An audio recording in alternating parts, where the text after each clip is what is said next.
Let's hear it for Dr. Itzel Harriott.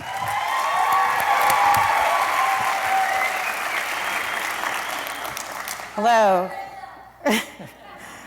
Thank you. Good evening, and thank you for being, I can thank my son, and thank you guys for having me. I'm honored to be here speaking to you at Elevate Daytona. And my talk is on building resilience, and it's also on emotional regulation. And it's a very personal talk, and so I want you to imagine losing someone that you love more than life itself, and that is crushing. And in 2020, I was starting my second Ph.D. I'm a little retarded in doing that. And I was faced with the journey of losing my firstborn son. And COVID is swirling around you. A lot of things are going on. And you're in medicine, so people are losing people all over the place. What I didn't know was that my PhD thesis would be the foundation for me recovering from losing my son. So I want to take you on that journey with me, and in hopes that as I teach you these concepts and I take you through my story, that you realize the importance of building resilience and emotional regulation, and that it helps you on your journey when you face things that are difficult and, God forbid, crushing.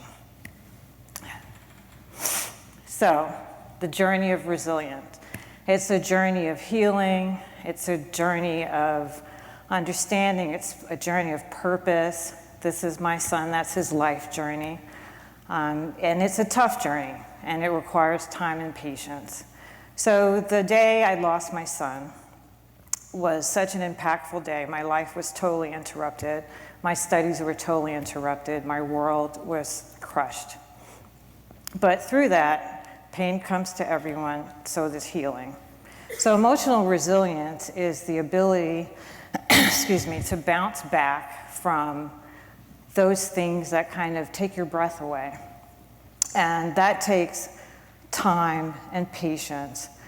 Emotional resilience, as it relates to grief, is one of the most difficult things you can do. And it's a journey that you have to really stop and kind of accept the grief and move forward and walk with that journey. Emotional regulation is different. It's dealing with your emotions in real time. And when you talk about grief, it comes in ebbs and flows. You can be in Sam's and see cereal and you start crying. And you kind of have to reel yourself back in. The good part is that emotional resilience and regulation, they work like a heartbeat. They work together.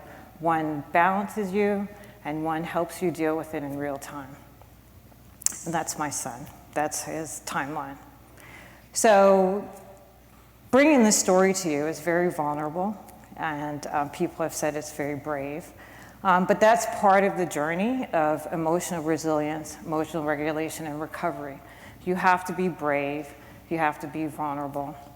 You also have to acknowledge what you're going through and shift your perspective, not looking at pain as something negative, but look at it as something to help you grow. I've talked a lot about pain having purpose. You also have to understand your emotions. As a therapist, having a Ph.D. in psychology, we do emotions. But when it's personal to you, you have to kind of step back and say, do I really understand what I'm going through? And you have to evaluate that for yourself. The other thing you have to look for is what triggers you. So I couldn't drive by my son's high school. That was a trigger, so I had to take another route.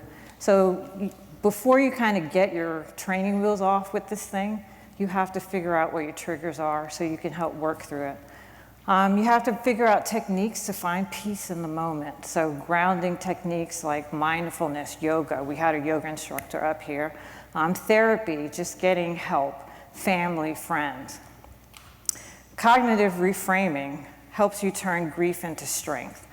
That's what I did to be able to do this talk. This was not my original talk. And so you have to be able to take something that crushes you and give it out there to help other people. Therapy, I'm a therapist, so of course I love therapy, but even before I was a therapist, therapy was my lifeline. In 2020, I wasn't a therapist, but it was the thing that helped me pull it all together. So resilience, there's no magic bullet. I wish there was. There's no drug. I'm also a pharmacist. There's no drug. There's no red pill, no blue pill. But if you pull them together, you can actually build something beautiful. Emotional regulation is a lifelong project. So if you think that it's been 4 years, I got it together, I don't. I still have to work at regulating my emotions. I still have to get therapy. The therapist gets therapy.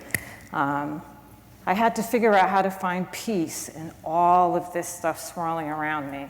And that is a challenge, but you do. You find a way to accept, find peace, find a way to move forward from what you're dealing with.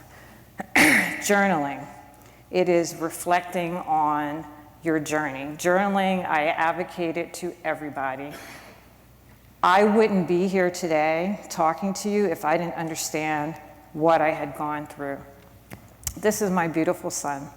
And if he were here, he would tell me, Mom, thank you. Thank you for honoring me. And since you have to be here, just live. I love you. And that is the biggest message, is that we all still have to be here. Kristen said it. So live. Getting help, self-care. Mine is mani-pedis. Laughter. Mine is throwing bread at birds. Memories. Keep those memories alive. Also living with purpose. This is part of my living with purpose, is honoring my son in everything I do. You can also use resilience and regulation in parenting and divorce and marriage and in the workplace, because people do get on your nerves at work. So hopefully, taking you through this journey with me and sharing our story will help you understand how emotional resilience and emotional regulation can help you in your everyday life to be better, live with purpose, and just live. And if, again, my son would tell you, all you guys, since you have to be here, just live. I love you. Thank you, guys.